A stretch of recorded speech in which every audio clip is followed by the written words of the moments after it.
এ পর্যায়ে সপ্তাহ শেষে দেখে নেব মুদ্রা বাজারের লেনদেন। মধ্যপ্রাচ্য সংকটের কারণে 2 মাস ধরে বিদেশি মুদ্রার দাম ওঠানামা করছে। দামের বাড়তি প্রভাব দেখা গেছে বেশি। আমরা ডলার রেট, যে বিদেশি মুদ্রার বৈদেশিক মুদ্রার কথা বলছিলাম, ডলার, ইউরো, পাউন্ড, এই ক্রয় মূল্য বিক্রয় মূল্যের বিষয়টি একটু দেখতে চাই। সপ্তাহ শেষে বৈদেশিক মুদ্রার যে বিনিময় হার, সেখানে আমরা দেখছি ডলারের ক্রয় মূল্য 122.75 টাকা এবং বিক্রয় মূল্য 122.75 টাকা, একই রয়েছে ক্রয় বিক্রয় মূল্য।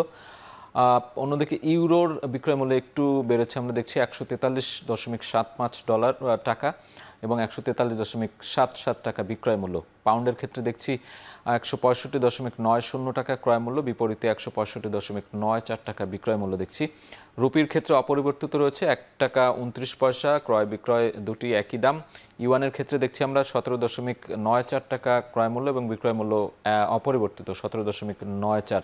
বাংলাদেশ ব্যাংকের সূত্রে আমরা বৈদেশিক বিনিময়ের মুদ্রা হার সেটি জানিয়ে দিচ্ছি। এরপর যে আরও বেশ কয়েকটি মুদ্রা রয়েছে, আমরা দেখছি ইয়েনের ক্ষেত্রে ক্রয় মূল্য বিক্রয় মূল্য একই দর দেখতে পাচ্ছি, 0.76 টাকা ক্রয় মূল্য এবং বিক্রয় মূল্য একই দাম। অস্ট্রেলীয় ডলার 88.13 ক্রয় মূল্য, বিক্রয় মূল্য আমরা খানিকটা বেশি দেখছি, 88.17 টাকা। সিঙ্গাপুরি ডলার 96.10 ক্রয় মূল্য, বিপরীতে বিক্রয় মূল্য বেড়েছে, আমরা দেখছি 96.16 টাকায় বিক্রি হচ্ছে। বাংলাদেশ ব্যাংকের সূত্রে বৈদেশিক মুদ্রা বিনিময়ের যে হার, সেটি সপ্তাহ শেষে যেমন চলছিল সেটি আমরা দেখানোর চেষ্টা করলাম।